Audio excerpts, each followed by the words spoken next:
Je suis de retour. Salut tout le monde! On se retrouve aujourd'hui pour parler d'un nouveau héros Overwatch. Aujourd'hui, on s'attaque à Doomfist, un nom qui restera gravé dans la légende. Akande Ogundimu est né au Niger. Il a aujourd'hui 45 ans et fait partie de l'organisation terroriste, la Griffe.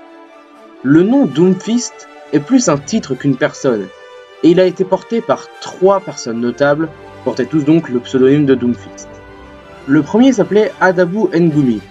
Il était surnommé le Sauveur. C'était un soldat incroyablement fort qui a contribué pour le bien et pour la protection de Numbani. Il est considéré comme un héros au sein de cette ville. La seconde personne à porter le nom de Doomfist s'appelait Akinjide Adeyemi. Il était surnommé le fléau de Numbani à cause de ses nombreux méfaits et dû au fait qu'il a semé le chaos dans Numbani avec son organisation, la Griffe. Puis vint alors Akande Ogundimu. Né dans une riche famille, Akande Ogundimu ne pensait qu'à une chose, se battre.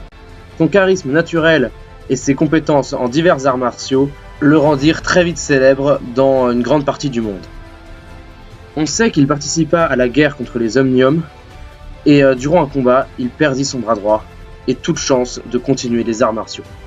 Même si sa famille le soigna en l'équipant de diverses prothèses, il était dorénavant beaucoup trop fort et donc il ne pouvait plus participer aux différents tournois qui existent sur la planète. Son moral était au plus bas, sa seule raison d'exister était de combattre.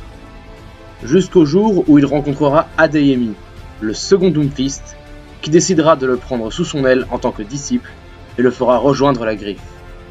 Ogundimu semblait retrouver du poil de la bête, mais de tensions commencèrent à se créer entre le mentor et le disciple. Tandis qu'Adeyemi se satisfaisait des pillages de Numbani, Ogundimu avait des plus grandes ambitions. Ils se disputèrent alors violemment, ce qui conduit Ogundimu à tuer son mentor.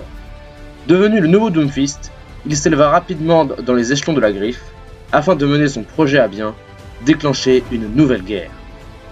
Il fut alors repéré par quelques agents d'Overwatch, à savoir Tracer, Genji et Winston, qui devaient alors le capturer pour éviter qu'il ne saccage encore plus le monde. Ce fut une mission difficile pour nos héros, car Doomfist réussit à mettre hors d'état de nuire Genji et Tracer, et c'est finalement Winston qui dut quand même déclencher sa rage primordiale, qui réussit à le vaincre et à le mettre sous les verrous. Il patienta alors quelques années en cellule, en attendant que tout ce qu'il avait planifié se déroule, jusqu'à ce que ses compagnons de la Griffe viennent le délivrer. Il éclata alors à main nue les murs de sa prison pour s'évader. Il récupéra alors son gantelet à Numbani, créant de sérieux dommages et détruit une bonne dizaine de robots OR-15. Il était de retour pour plonger une nouvelle fois l'humanité dans le chaos. Parlons maintenant de ses armes, à commencer par son calibre prosthétique. Ce sont en fait des orifices qui sortent de ses phalanges pour en tirer une petite rafale de balles à courte portée et qui se rechargent automatiquement. Le cœur même de son gameplay est son direct d'enfer.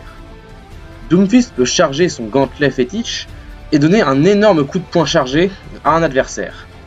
Ça lui fera extrêmement mal et ça le repoussera violemment, mais si en plus l'adversaire touche un mur, il subira de lourds dommages collatéraux, et si ce n'est pas un tank, il y a de très fortes chances qu'il se fasse one-shot. Doomfist est un personnage que l'on dit à combo, c'est-à-dire qu'il peut comboter ses différentes capacités pour faire très mal aux ennemis. Il a notamment son uppercut, qui peut propulser un ennemi dans les airs, qu'il va pouvoir ensuite enchaîner en l'air, sans lui laisser la moindre chance. C'est pas drôle sinon. En parlant de combo, voici l'onde de choc. Une fois en l'air, Doomfist peut violemment ratterrir sur une cible, ou même plusieurs, selon son choix, et donner un bon gros coup d'onde de choc sur le sol. Si on combine toutes ces capacités ensemble, ça va faire extrêmement mal à un groupe d'ennemis, voire même tous les one-shots à lui tout seul. Et voici enfin son ulti, la frappe météore. Doomfist s'élève alors dans les airs, là où il est inaccessible, et peut donc choisir son point d'atterrissage pour atterrir avec fracas et défoncer tous ceux qui se trouvent en bas. Un conseil, cachez-vous, vous risqueriez de le regretter.